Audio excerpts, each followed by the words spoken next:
Et si on ouvrait la fenêtre en grand? Bienvenue, merci d'être à l'écoute. Vous avez rendez-vous avec votre podcast Ouvrons la fenêtre. Je suis Sophie Noailles, journaliste, et je souhaite continuer à donner la parole dans un monde où tout se vaut pour y voir un peu plus clair et puis comprendre. Je vous invite donc au fil de mes émissions à ouvrir ensemble nos fenêtres grâce à des tranches de vie qui font sens, des livres et leurs auteurs, des personnalités qui nous emmènent par les chemins de traverse pour nous aider à élargir nos horizons et nourrir notre réflexion. Allez, ouvrons la fenêtre, le podcast aéré est fait pour vous, c'est parti.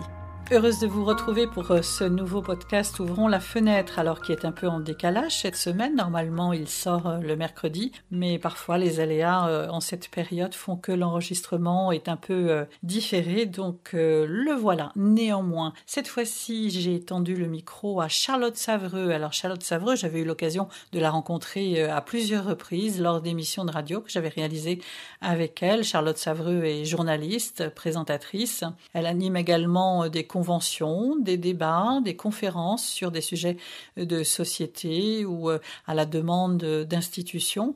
Et Charlotte, c'est d'abord une passionnée de la vie et une passionnée des autres. Et à cet égard, elle a écrit un livre qui s'intitule L'année du déclic, et si c'était le vôtre? Alors l'année du déclic, c'est 50 personnalités qui ont été interviewées par Charlotte, qui ont révélé leur parcours, alors leur parcours d'échec, de réussite, leur parcours de vie qui à un moment donné a pris un virage à 360 degrés parce qu'il y a eu ce déclic qui est venu de l'intérieur et parfois de l'extérieur, d'une rencontre, d'un événement dans leur vie qui a fait que les choses ont changé et ils ont révélé leur talent. Alors cette année du déclic, et si c'était la nôtre?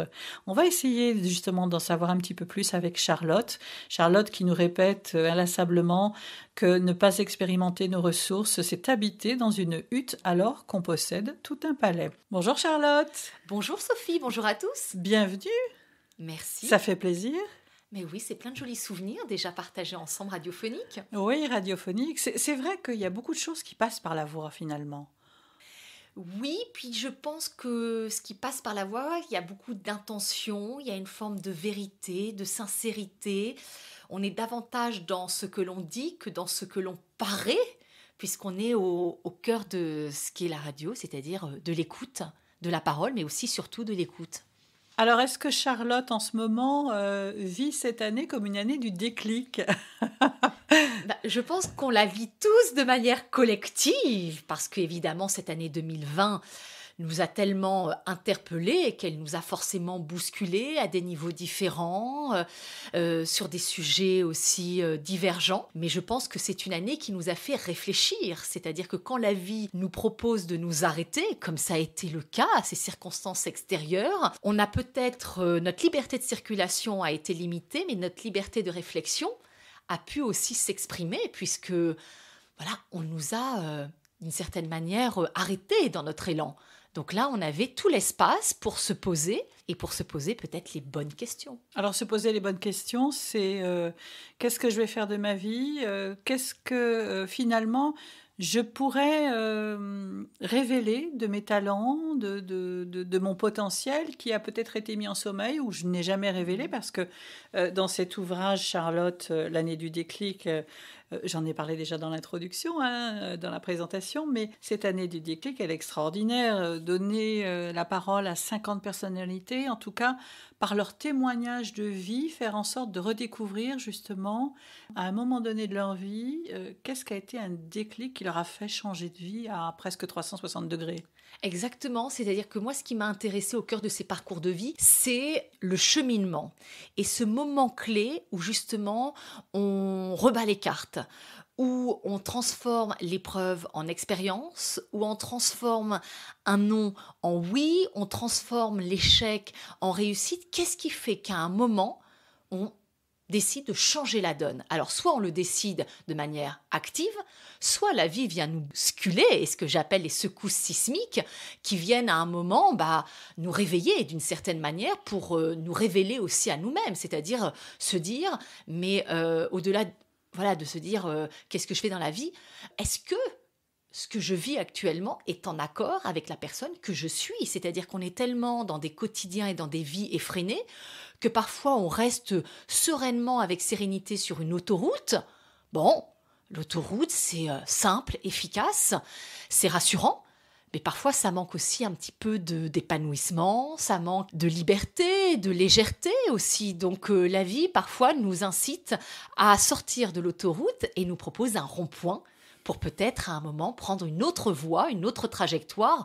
Et heureusement, c'est-à-dire qu'à ce moment-là, notre histoire, on a souvent peur parce qu'on a peur de ne pas faire le bon choix, de faire en l'occurrence le mauvais choix. Mais la vie nous offre à cet instant-là une chance extraordinaire de rebattre les cartes et d'offrir à notre vie une forme de démocratie, de sortir de ce quotidien parfois autoritariste et militaire que l'on vit, parce qu'évidemment, il y a aussi des contraintes. Et tout d'un coup, la vie vient peut-être nous offrir le courage ou la chance qu'on n'a pas su prendre pour soi-même pendant des mois ou des années. Et là, c'est peut-être une chance. Charlotte, vous venez de préciser un mot important, le courage. Le courage, il en faut en ce moment. Depuis l'année dernière, on parle de cette autoroute, là on parle de ce rond-point, mais on a l'impression que finalement, si on sort de cette zone de confort qui nous est presque imposée d'ailleurs, enfin c'est une zone de confort contrainte, mais si on sort de cette zone de confort, on va prendre des risques. Et tant mieux. Parce que moi, je pense à l'issue de tous ces témoignages que j'ai pu recueillir, parce que c'est vraiment le travail d'une enquête, c'est que je pense qu'il n'y a pas de grande réalisation sans un moment une prise de risque. Voilà.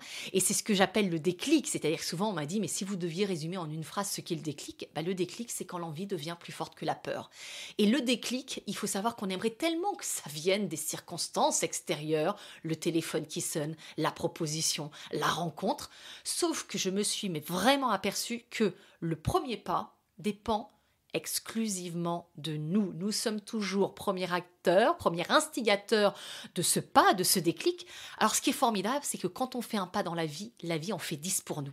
C'est-à-dire qu'une fois qu'on a eu ce courage, comme vous le disiez Sophie, de faire ce premier pas, la vie va aussi nous accompagner au cœur de cet ouvrage et elle va aussi nous proposer des synchronicités, des opportunités et il nous appartiendra là de les voir, d'en être conscient et surtout de les accueillir. Moi, j'aime beaucoup cette citation de Coluche qui disait « À ceux qui disent ne pas avoir de chance, demandez-leur le nombre de fois où la chance est passée pour rien. » Donc, le courage, oui, et je dirais qu'au cœur de cette époque que nous vivons tous collectivement sans exception, je crois aussi c'est qu'il faut se reconnecter. Alors moi, je ne suis pas une grande adepte de l'espérance qui parfois nous place dans une forme de dépendance et d'assistance.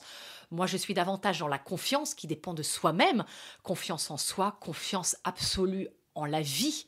Voilà, confiance que les choses vont repartir et que même rester dans une forme de vitalité parce qu'avec ou sans nous, la vie continue autant que ce soit avec nous. De toute façon, confiance et puis audace, confiance dans ses ressources propres, dans ses ressources intérieures, ces ressources que l'on ne soupçonne pas forcément, qu'il faut aller rechercher, il faut aller puiser justement dans ces ressources, les faire rejaillir. Et parfois même, on reste sur des acquis, sur des postulats, sur des croyances limitantes. Et parfois, la vie, elle va vraiment venir, comme je dis, nous convoquer. Voilà, c'est notre heure. La vie s'occupe de nous pour le meilleur à venir, mais dans l'instantanéité, comme c'est pas ce que nous avions prévu dans le scénario de ce que l'ego et le mental fabriquent. On ne peut jamais rien prévoir de toute façon, Charlotte. Oui, mais on est en résistance de ce fait, parce qu'on se dit, mais c'est pas du tout le scénario que j'avais prévu. Ah, mais la vie nous propose autre chose à ce moment-là. Donc ça veut dire qu'il va falloir aussi, à un moment, être dans l'accueil de ce que la vie nous propose pour pouvoir aussi en extraire le meilleur. Et je dis que parfois, voilà, c'est au cœur du désert qu'on va aller puiser en nous le geyser. J'aime beaucoup cette citation d'Albert Camus qui dit « C'est au cœur de l'hiver », et on y est, puisqu'au moment où on se parle, on est au mois de janvier, c'est au cœur de l'hiver que j'ai découvert que j'avais en moi un invincible été. C'est parfois dans les moments les plus délicats de notre existence que là, on est tellement bousculé qu'on va aller à la découverte de ressources que l'on a en nous et qui nous paraissaient jusqu'alors inconnues, en tout cas qui étaient pour nous insoupçonnées. C'est même terrible à dire, c'est que c'est dans ces moments-là qu'on va déployer une puissance et que l'on va aller à la rencontre de notre pleine puissance. C'est plus finalement que de la survie, parce qu'on pourrait se dire dans cette période, on essaye de survivre. Mais non, c'est faire jaillir la vie. Oui, c'est continuer à vivre envers et contre tout. Voilà.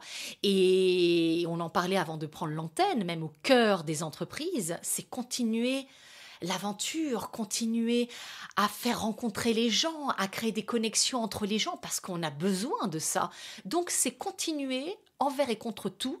Et je pense que ceux qui vont s'en sortir, c'est justement ceux qui vont, ce que l'on travaille depuis des mois et des mois, c'est actionner le muscle de la réactivité, faire autrement mais différemment, mais continuer à faire, continuer à sortir envers et contre tout, alors avec le masque, avec les gestes barrières dont on nous parle activement, mais continuer à être au cœur de ce qu'est la vie, et avec nous surtout. Avec nous et pas contre nous. Exactement, c'est toujours, et même ce que la vie nous propose, sert toujours notre trajectoire. C'est que ces personnes que j'ai interviewées, ces tremplins, leur ont servi à rebondir plus fort et plus déterminé. C'est-à-dire que ce sont des personnalités soit qui étaient sur la voie de leur consécration, puis à un moment, elles ont eu le grain de sable qui vient enrayer la mécanique, c'est une séparation, un licenciement, une maladie, un accident de la vie quotidienne. Et comment elles ont réussi à rebattre les cartes, à changer la donne. Ça peut être au contraire des personnes qui n'avaient pas les cartes favorables au départ et qui ont réussi aussi à transformer leur vie, parce qu'il y a ce que l'on est et ce que l'on décide de devenir. Et ce que l'on décide de devenir dépend exclusivement de nos pensées, puis aussi de ce que l'on met en accent. Moi, je suis une activiste, voilà.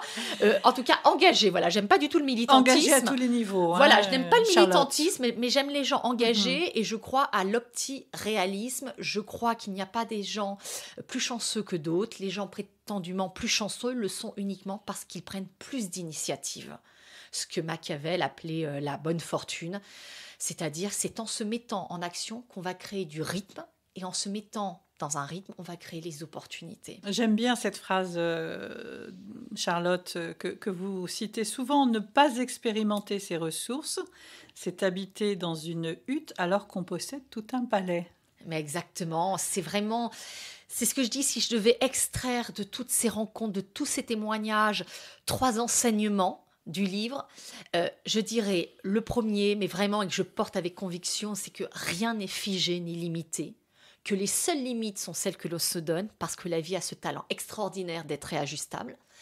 Le deuxième, comme vous le disiez Sophie, c'est qu'on a tous un potentiel extraordinaire et que parfois on se limite, on se dit non, je ne suis pas capable de, je ne mérite pas de, parce qu'il y a un conditionnement familial, il y a une forme de fidélité parfois aussi à sa propre famille, on se dit mais pourquoi une loyauté, exactement, mal placée, Sophie, parfois. Exactement, se dire mais pourquoi moi je m'autoriserais à réussir là où mes propres parents n'ont pas réussi. Mais justement, on se le doit non seulement à soi-même, on se le doit aussi à notre propre lignée familiale. Nous ne sommes pas des clones de nos ancêtres, nous sommes porteurs d'un héritage familial, émotionnel, mais que finalement notre fidélité à la famille a ses limites, celle de notre propre réalisation personnelle. Et enfin, le troisième enseignement, c'est que nous sommes tous à l'école de la vie, sans exception, que la vie est une aventure pour tous, avec un grand A, pour tous. Et c'est pour ça que je me suis intéressée au parcours de personnalité, parce qu'on imagine toujours que c'est plus facile pour les autres.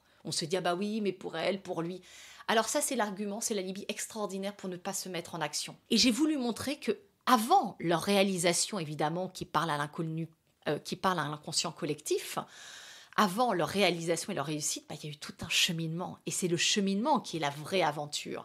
Et c'est en ça que, voilà, j'ai élu d'ailleurs le mental fournisseur officiel d'alibis, parce que, on se trouve des alibis pour ne pas aller décrocher notre victoire alors que la vie nous attend.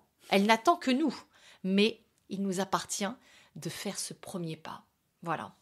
On a tous cette aptitude au changement, Charlotte ? Alors, je vais vous dire, je pense que c'est un muscle. C'est-à-dire, ce que je disais il n'y a pas si longtemps dans une conférence, c'est-à-dire c'est comme l'humour. C'est un muscle. Quand vous voyez une personne comme Baffy, vous vous dites, mais quelle réactivité. Il travaille son muscle. Nous aussi, on travaille des muscles, c'est-à-dire qu'il y a des choses qui sont évidemment en fonction de notre culture familiale. Il y a en effet des prédispositions qui sont peut-être plus innées chez certains que chez d'autres. Mais moi, je ne crois pas à la fatalité et je ne crois pas à la facilité de se dire les autres ont et pas moi. C'est un muscle que l'on travaille et c'est un muscle que l'on travaille sur le terrain du quotidien. C'est-à-dire que c'est pas en achetant, et pourtant je suis l'auteur d'un livre, voilà, c'est-à-dire que les livres sont inspirants, mais c'est pas dans les livres qu'on va faire l'expérience. Il faut l'expérimenter. Exactement. C'est-à-dire que les livres, moi c'est ce que je dis, sont des sources d'inspiration, des ouvertures. Les livres ouvrent l'horizon et nous permettent de sortir parfois de notre petit confort et lopin de terre, voilà, de se tourner autour de soi-même. Ça permet d'ouvrir l'horizon. Et je crois qu'en effet, on expérimente sur le terrain du quotidien comme nous avons appris à marcher.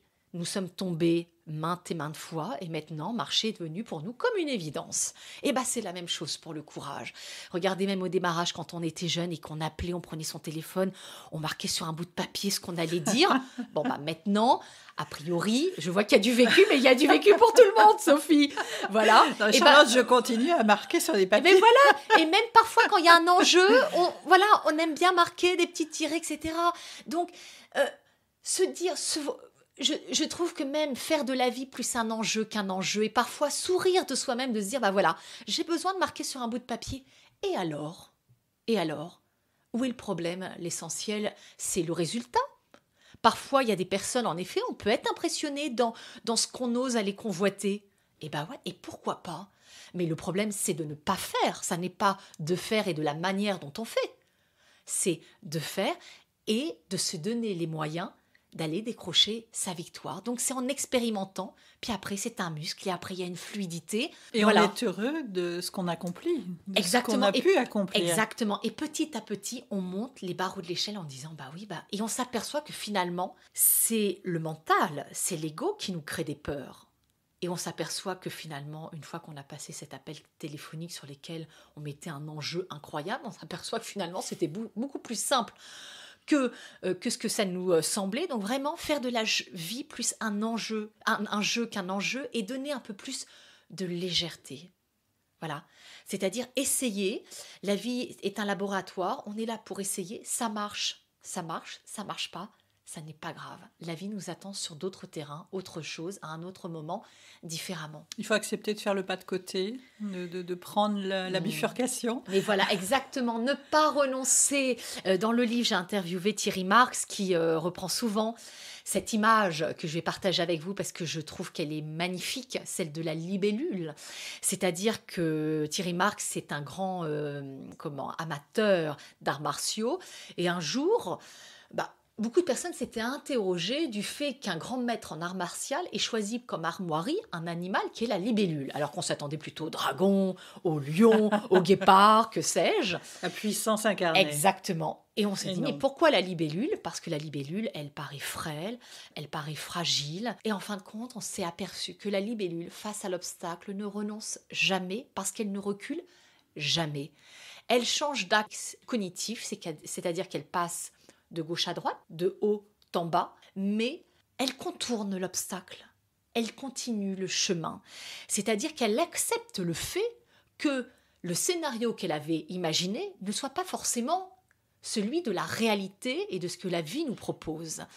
Et j'aime beaucoup cette phrase d'Éric Emmanuel Schmitt qu'il a partagée dans le livre et qui dit « Un homme est fait de circonstances et de choix ».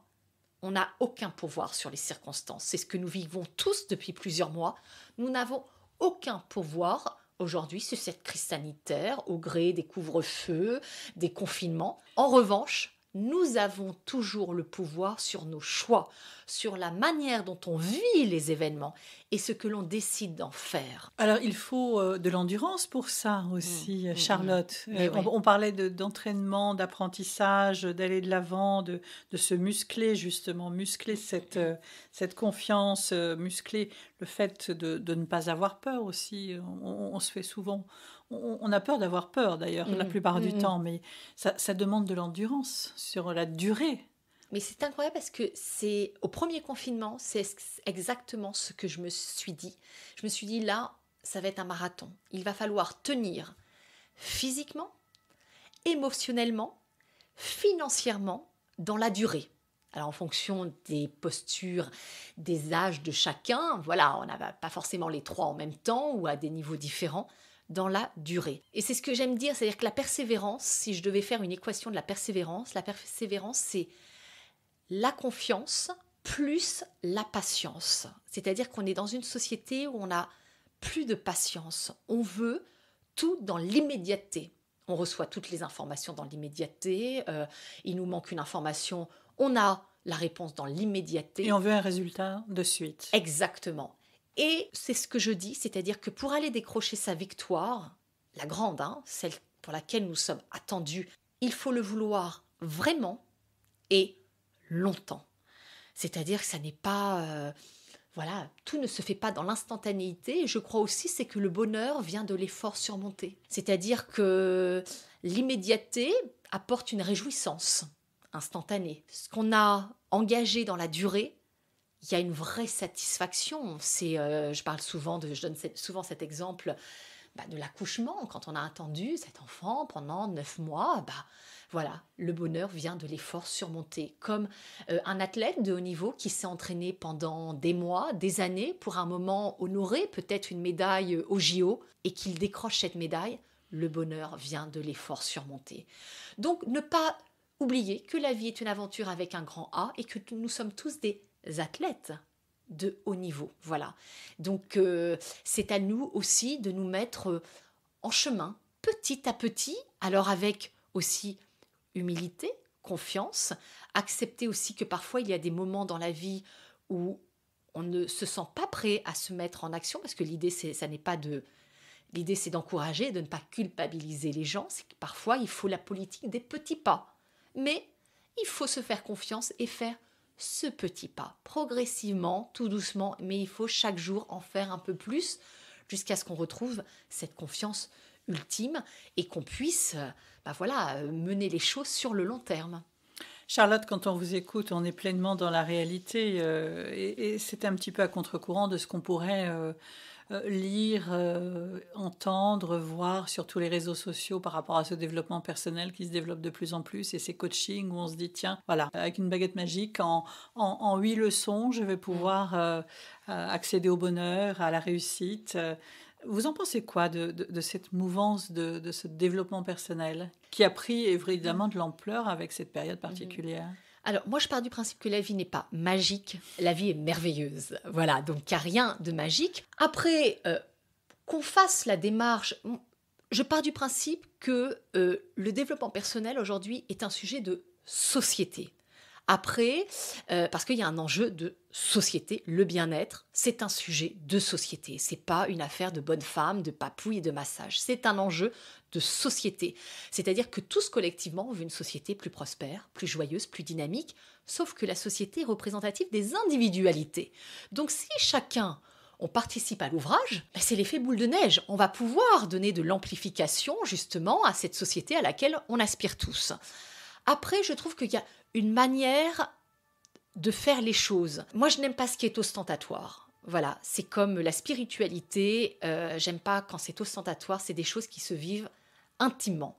Alors après, il faut de tout pour faire un monde. C'est-à-dire qu'il y a des gens qui s'adressent au grand public, avec leur manière un peu marketée, un peu à l'américaine.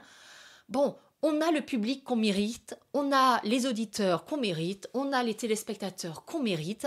Il faut de tout pour faire un monde. Évidemment, il y a des choses dans lesquelles je ne me retrouve pas, mais il y a des gens qui s'y retrouveront. Peut-être que c'est un langage qui leur parle. Bon, mais moi, je pars du principe, je ne crois pas au dogmatisme. C'est-à-dire que moi, je me positionne comme journaliste. Ce qui m'intéresse, c'est la vie telle qu'elle se joue sur le terrain du quotidien. Donc, je ne crois pas à une personne, à un gourou du développement personnel, à un psy qui saurait déjà tout sur la vie. La vie est tellement subtile, nos parcours sont tellement singuliers que je garde toujours en moi, et certainement que ça doit être un paramètre professionnel du journaliste, je garde toujours mon sens critique.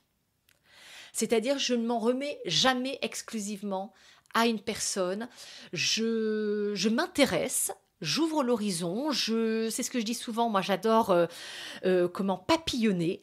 Je prends un peu partout et je fais ma propre recette. J'ai beaucoup de mal à suivre une recette de cuisine.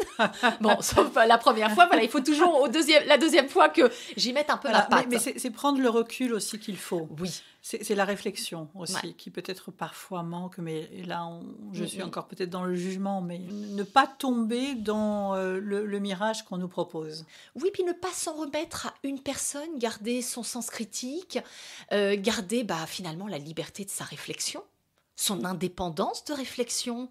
Moi, j'écoute ce qui se dit, ce qui se fait, et seule la décision m'appartiendra.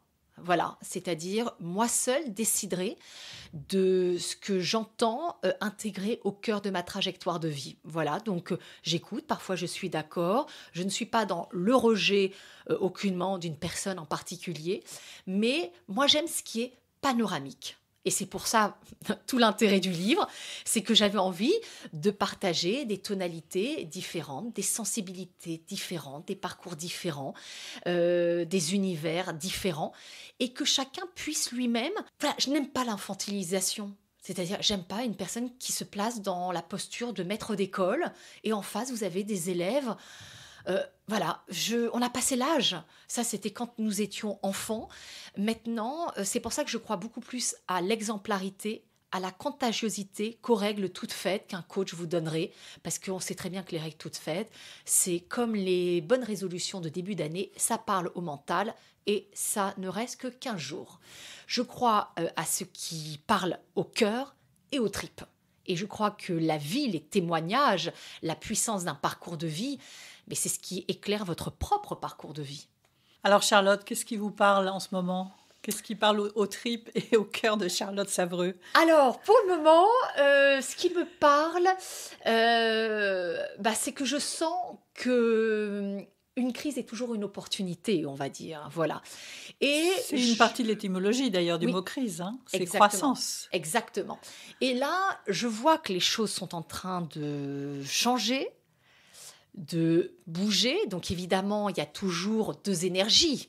C'est ce que je dis souvent face à une situation délicate. Soit on freine et on se raccroche aux branches du passé, et plus on se met en résistance, plus on se met en souffrance. Soit on balaye dans le sens du courant de la vie. C'est une lutte permanente. Voilà, exactement. Mais c'est une lutte quand on reste en résistance. Donc là, il y a encore deux mouvements, sans deux énergies, ceux qui sont en résistance, ceux qui veulent aller de l'avant. Je dois dire qu'actuellement, je suis plus dans l'observation de ce qui est en train de se mettre en place. Voilà. On sait très bien qu'en ce moment, c'est pas en ce moment mais je sens que ce qui est en train de se mettre en place va favoriser les enjeux créatifs qui vont faire la différence dans l'avenir. Voilà. Donc, je trouve que cette période est particulièrement intéressante humainement, psychologiquement, voilà, de voir les gens qui sont davantage dans la dynamique de la peur, ceux qui s'en remettent au pouvoir. Voilà, oui, on peut s'en remettre, mais on peut aussi garder un peu de sens critique, un peu de recul, un peu de sérénité face à la situation. Donc, je trouve que on vit, ça serait terrible à dire, on vit une époque un peu formidable. Mais c'est comme un animal qui est en train de muer. On est dans une zone de vulnérabilité, tous sans exception. Hein. Je suis moi-même, je ne suis pas salariée, je ne suis pas en CDI, donc je ne suis pas là. Voilà, je préfère le préciser parce qu'après on peut dire, oh, mais voilà, cette personne a des facilités. Non, comme tout le monde, je suis dans l'instantanéité de ce que l'on vit tous. Un peu, c'est une zone de turbulence, c'est parfois, comme le disent certains, peut-être jusqu'au boutiste, c'est la fin d'un monde et le début d'un autre. Oui, et moi je prends encore l'image de l'animal, je trouve que la nature est toujours un livre formidable, très instructif, c'est-à-dire, vous savez, un animal, quand il commence à muer, il retire sa carapace, voilà, sauf qu'il n'a pas encore fabriqué la suivante. Donc, dans ce moment de transition, on est dans une zone de turbulence, moi que j'appelle de vulnérabilité, c'est-à-dire que la situation que nous vivons nous place tous dans une phase de vulnérabilité, puisqu'on ne sait pas ce que l'avenir nous réserve. C'est-à-dire combien de temps ça va durer. Est-ce que les gens disent, aujourd'hui, on entend info, on parle pas, la question n'est pas de savoir s'il va y avoir confinement, mais quand. Bon, donc là, on est un peu dans l'inconnu, donc on est un peu en train de raser les murs en se disant, bon voilà, qu'est-ce qui va nous arriver? Charlotte, comment accueillir cette vulnérabilité, cette fragilité temporaire? Eh bien, je trouve que la fragilité, c'est aussi une très belle posture. La fragilité n'est pas une faiblesse, c'est-à-dire qu'elle va venir aussi nous permettre d'exprimer autre chose de nous-mêmes. C'est-à-dire que en se plaçant toujours, d'ailleurs dans une forme de fébrilité, je trouve que ça vient nous connecter finalement à notre propre puissance. Comme l'ombre vient aussi nous connecter à notre propre lumière. C'est-à-dire que parfois, il faut, comme je disais tout à l'heure, être confronté à l'obscurité pour s'apercevoir à quel point il peut y avoir une lueur et faire prévaloir. C'est-à-dire, on est dans un monde de dualité. Nuit, jour, tout est dualité. Noir, blanc. Il n'y a pas de lumière sans obscurité. Exactement. Donc, il y a un moment où c'est peut-être dans ces moments-là les plus... C'est ce que disent aussi, c'est ce que j'ai perçu au travers de tous ces témoignages, c'est dans les moments les plus délicats de notre vie que là, la vie nous appelle à exprimer notre talent. C'est-à-dire que quand tout va bien, allez, là, c'est vitesse de croisière.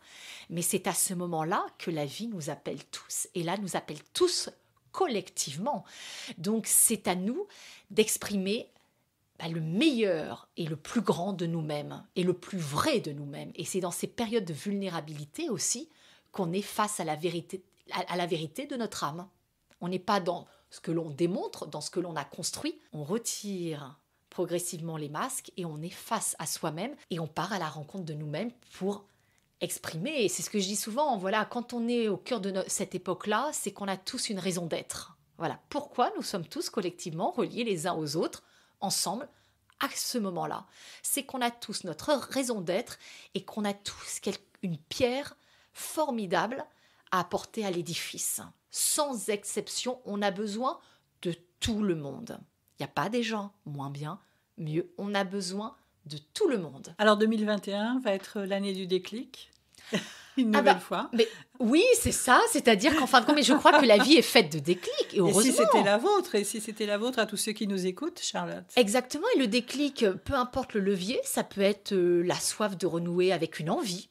Il y a des gens aussi qui sont salariés, qui ont été en chômage partiel et qui ont pu avoir peut-être le temps de faire émerger d'autres ressources d'elles-mêmes qu'elles vont peut-être vouloir exprimer dans la suite de leur aventure. Bon, voilà. Donc, soit la volonté de renouer avec une envie, soit une conviction, soit l'insatisfaction. Moi, je dis oui à l'insatisfaction parce que c'est l'insatisfaction qui crée l'action. Quand il y a un moment, il y a une telle insatisfaction qu'on se dit il y a un instinct de survie. Il y a une soif de vie, une pulsion de vie, exactement. Alors, ouvrir la fenêtre, Charlotte, c'est la question que je pose toujours à mes invités.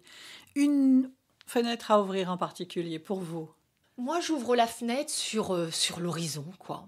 Parce que je trouve que j'aime bien me rattacher à mes origines normandes, mais quand je suis venue à Paris, finalement, ce qui m'a manqué, c'est pas la nature, puisqu'on arrive à la retrouver à des endroits magnifiques dans Paris. C'est quoi l'horizon de la mer? L'horizon, peu importe la mer, l'horizon, se projeter, c'est voir loin, c'est un champ, que sais-je, quand on est dans le train et tout d'un coup, il y a une immensité. Et moi, j'aime l'horizon parce que l'horizon, ça ouvre le champ des possibles. Et même dans notre regard, parfois notre regard est limité par des immeubles, illimité dans la vie. Et là, tout d'un coup, on se plonge et on s'aperçoit à ce moment-là à quel point la vie est plus forte que nous. Et que nous sommes finalement peut-être à son service aussi pour honorer notre trajectoire, mais aussi pour honorer la vie dans laquelle nous sommes, l'humanité, voilà, aussi, que nous rejoignons. Dont on fait partie. Exactement. Donc c'est montrer à quel point l'immensité, quoi, l'immensité des possibles. Donc moi, c'est l'horizon, à perte de vue. Merci beaucoup, Charlotte. Merci, Sophie. Merci beaucoup à mon invité. Pour en savoir plus, rendez-vous sur le site du podcast ouvronslafenêtre.fr. J'espère que ce nouvel épisode vous aura plu. J'attends vos commentaires et vos suggestions. N'hésitez pas, surtout, ça me permet de progresser. Et puis ça me donne des idées aussi d'autres invités. Et puis d'autres aussi viennent me trouver et se proposent. Donc voilà, le cercle s'élargit. Ouvrons la fenêtre, vous le savez, c'est un podcast indépendant qui a vraiment besoin de vous. Sans les auditeurs, ce podcast ne serait rien. Je vous invite donc à me laisser des étoiles sur les plateformes d'écoute et notamment Apple Podcast. Alors vous êtes nombreux à me demander pourquoi Apple Podcast, parce que c'est la seule plateforme de podcast qui permet d'améliorer le référencement et donc que ce podcast soit mieux connu et remonte dans les résultats de recherche. Voilà, vous savez tout. Merci à tous. Vous pouvez aussi contribuer financièrement via la cagnotte Tipeee en laissant quelques pourboires sur les épisodes qui vous plaisent le plus. Alors merci vraiment de votre fidélité et de votre confiance. Et puis je vous dis rendez-vous la semaine prochaine et surtout en cette période, portez-vous bien.